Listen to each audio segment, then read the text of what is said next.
College की सबसे बड़ी हसीना, जिसके पीछे पूरा कॉलेज पागल था, आखिर कैसे पड़ी वो कॉलेज के सबसे फटीचर लड़के के प्यार में।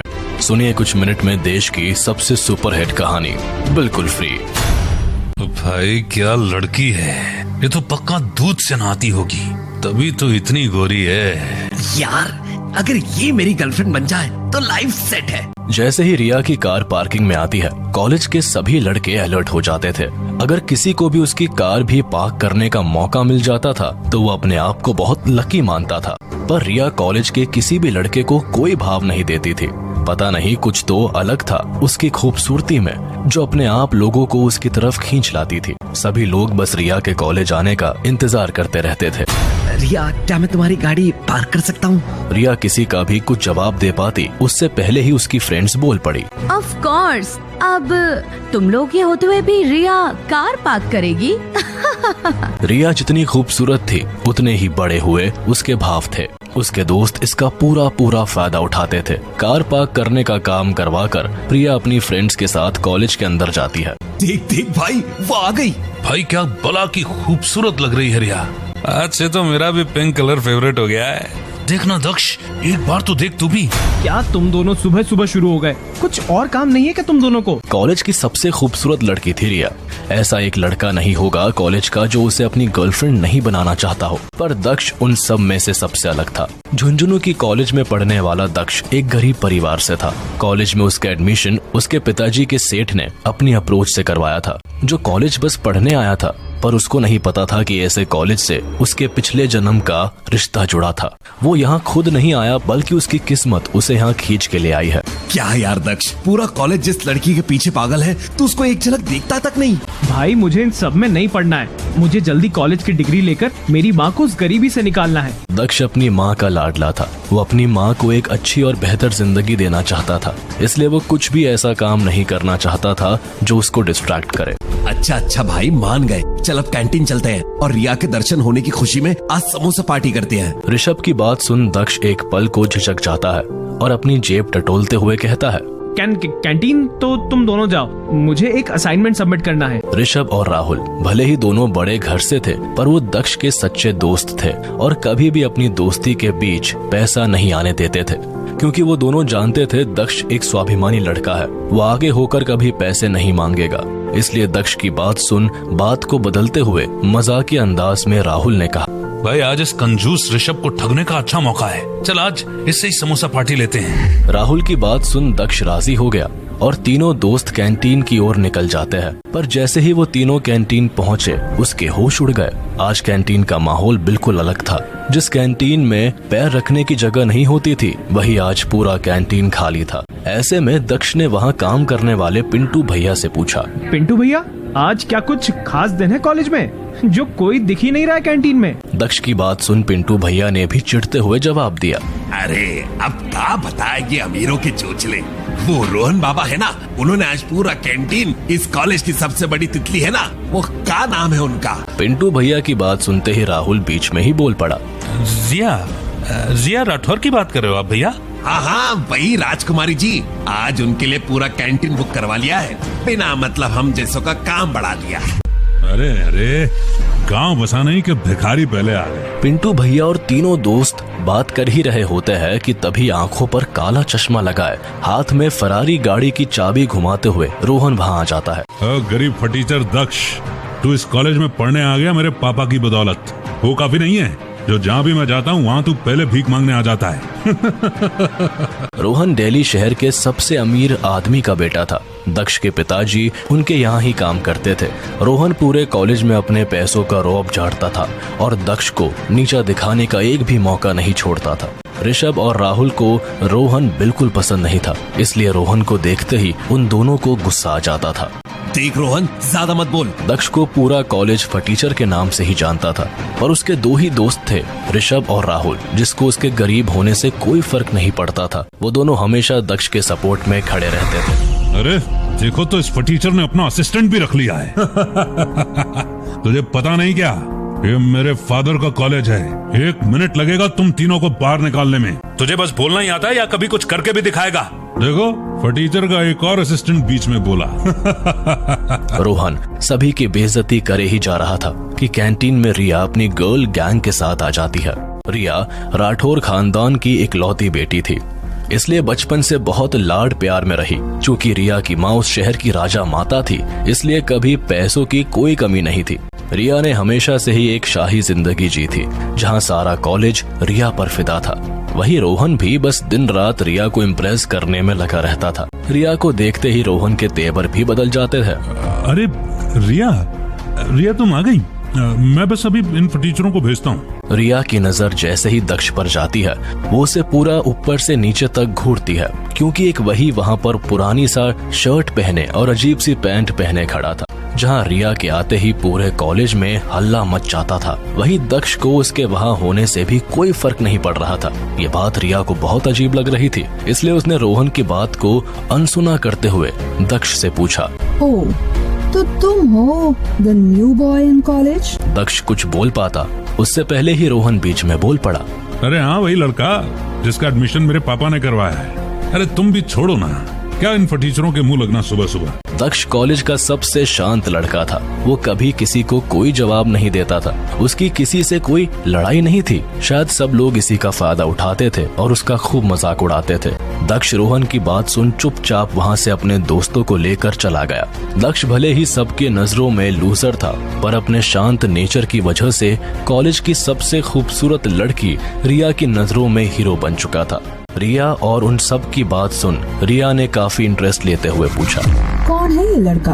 आज तक इस कॉलेज के सारे लड़के मेरे पास अपना प्रपोजल लेकर आ गए हैं, पर अभी तक ये नहीं आया। अच्छा हुआ जो ये फटीचर लड़का कभी हमारी रिया के आसपास भी नहीं आया, वरना पूरे कॉलेज में हमारा क्या स्टेटस रह जाता। हाँ, हड़बड़ी में निकलते हुए दक्ष की जेब से एक कागज गिर जाता है और जैसे ही रिया की उस पर नजर जाती है, वो चुपके से सबकी नजरों से छुपकर वो कागज उठा लेती है और कागज को पढ़ते ही उसकी आंखें चमक जाती है और मन ही मन सोचते हुए वो बोलती है, अब तो इस लड़की से मिलना ही होगा। कैंटीन से निकलने के बाद ऋषभ और राहुल दोनों को रोहन की बात पर बहुत गुस्सा आ रहा था। राहुल ने चिढ़ते हुए दक्ष से बोला, क्या है तुझे भी दक्ष? इतना शांत होना भी सही नहीं। हाँ, आज अच्छा मौका था रोहन को सुनाने का और रिया के सामने हीरो बनने का। दोनों की बात सुन दक्ष ने उनको शांत करवाते हुए कहा, अरे मुझे रिया में कोई इंटरेस्ट नहीं है, और वैसे भी मेरा प्लान कुछ और है। चलो अभी हम क्लास के लिए लेट हो जाएंगे। रिया के फ्रेंड्स ने दक्ष का मजाक उड़ाते हुए रिया की कही बात को भी इग्नोर कर दिया और इधर दक्ष ने भी अपने दोस्तों को शांत करके इस बात को भूल जाने के लिए बोल दिया था। पर उन्हें नहीं पता था जिनकी किस्मत की रेखाएं 500 साल पहले जुड़ गई थी, उनको कोई भी कैसे अलग कर सकता था। कॉलेज खत्म करके दक्ष और रिया दोनों अपने अपने रास्तों को निकल जाते हैं, पर शायद किस्मत तो उन दोनों के लिए कुछ और ही प्लान कर रही थी। कॉलेज खत्म करके दक्ष रोज पुरानी हवेली वाले काल भैरव के मंदिर जाता था, वही एक लौता मंदिर जो रिया की हवेली में था। दक्ष और उनके दोस्त पूजा की तैयारी कर ही रहे थे, जैसे ही उन्होंने बाहर देखा उनके होश उड़ गए। आज इत्तेफाक से रिया भी उस मंदिर की विशेष पूजा में शामिल हो रही थी। भाई देख, राजकुमारी रिया, तूने कैंटीन में तो इससे बात नहीं की, पर देख यही सही मौका है। हाँ, और वो अमीरजादा रोहन भी यहाँ नहीं है। भाई मुझे लगता है कि रिया तुझमें इंटरेस्टेड है, आज तो बात कर ही ले। दक्ष दोनों की बात सुन चुपचाप अपने काम में लग जाता है, जैसे उसने कुछ सुना ही ना हो, क्योंकि आज की पूजा उसके लिए बहुत स्पेशल थी। आज घर से निकलते हुए उसकी माँ ने भी बोला था कि पूजा के वक्त जो नक्षत्र होने वाले हैं वो आज से 30 साल पहले हुए थे, पर पता नहीं क्यों उसकी माँ के चेहरे पर चिंता भी झलक रही थी, जैसे 30 साल पहले कुछ ऐसा हुआ हो जो दक्ष की माँ जानती थी। इन सब बात को ही ध्यान में रखते हुए दक्ष मन ही मन सोचता है, पता नहीं आज से पहले मैंने माँ को कभी इतना परेशान नहीं देखा जितना वो आज लग रही थी। दक्ष ऐसा सोच ही रहा होता है कि तभी ऋषभ दक्ष को हिलाते हुए बोलता है, खुद राजकुमारी भी आज तो मंदिर में आई है। अब मुझे माला मिले या न मिले, मेरी पूजा तो रिया के दर्शन से ही सफल हो गई। दरअसल पुरानी हवेली के मंदिर में सदियों से एक विशेष पूजा होती आ रही थी। उस पूजा के आखिरी में पंडित माला फेंकता था और जिसके गले में वो माला आती थी अगली पूजा वही करता था। वहाँ के लोगों का मानना था जिसके पास माला आती है उस पर काल भैरव की विशेष कृपा रहती है। रिया वैसे तो मॉडर्न ख्यालों की थी, पर घर की परंपरा को पूरी शिद्दत से निभाती थी। जैसे ही रिया की नजर दक्ष पर जाती है वो मन ही मन सोचती है, ओह, तो ये लड़का मंदिर भी आता है। वैसे तो रिया के पास अमीर से अमीर लड़कों की कोई कमी नहीं थी, पर पता नहीं जब से रिया ने दक्ष को देखा था उसको कुछ अजीब सा कनेक्शन फील होने लगा था, जिसको लेकर रिया खुद भी बहुत परेशान थी। मंदिर में मौजूद सभी लोग भजन में मग्न थे। इन सब में दक्ष और रिया ने ध्यान ही नहीं दिया कि वो दोनों एक दूसरे के पास खड़े हो गए। भाई राहुल भाई, वो देख, रिया और दक्ष वापस एक दूसरे के कितने करीब आ गए। हाँ यार, लगता है दक्ष अपनी किस्मत सोने से लिखवा कर लाया है, तभी तो किस्मत ही उसको बार बार चांस दे रही है। जिस लड़की की एक झलक के लिए सब तरसते हैं, वो उसके पास खुद ही आ रही है। ऋषभ और राहुल दोनों अपनी बातों में लगे हुए थे, पर दक्ष और रिया दोनों ही पूरी तरह भैरव की भक्ति में लीन थे। उन दोनों को किसी से कोई मतलब नहीं था, और जैसे ही पूजा खत्म कर पंडित जी ने माला फेंकी तो जिसके गले में माला आकर गिरी वो देख सभी के होश उड़ गए। अरे राजकुमारी जी, आप और ये माला? वो माला दक्ष और रिया दोनों के गले में एक साथ आकर गिरी, जैसे वो उनको एक दूसरे से जोड़ रही हो। सभी लोग बस एक टक उन दोनों को ही देखे जा रहे थे, क्योंकि एक तरफ राजघराने की रिया और एक तरफ गरीब फटीचर दक्ष। किसी को भी अपनी आंखों पर यकीन नहीं हो रहा था आखिर ये सब क्या हो रहा है। पर जैसे ही वहाँ मौजूद बाबा ने ये देखा तो उन्होंने चौंकते हुए कहा, किस्मत की भी ये रीत अजीब, फिर मिला रहा है तुम दोनों को नसीब। जिसने दिया था पहले धोखा, मिलेगा उसको इस बार मौका। सभी बाबा की बात सुन हैरान थे। तभी माहौल को शांत करने के लिए ऋषभ ने मजाक के अंदाज में बोला, क्या बाबा, ये कोट्स आज ही सोशल मीडिया से चुराए क्या? उसी मंदिर के पास बैठी एक बूढ़ी औरत ये सब सुन रही थी, जो सालों से उसी मंदिर में अकेली रहती थी, जैसे वो किसी का वहाँ इंतजार कर रही हो। और जैसे ही उसने दक्ष और रिया को साथ देखा, वो चिल्लाते हुए मंदिर में आई और दक्ष और रिया को घूरने लगी।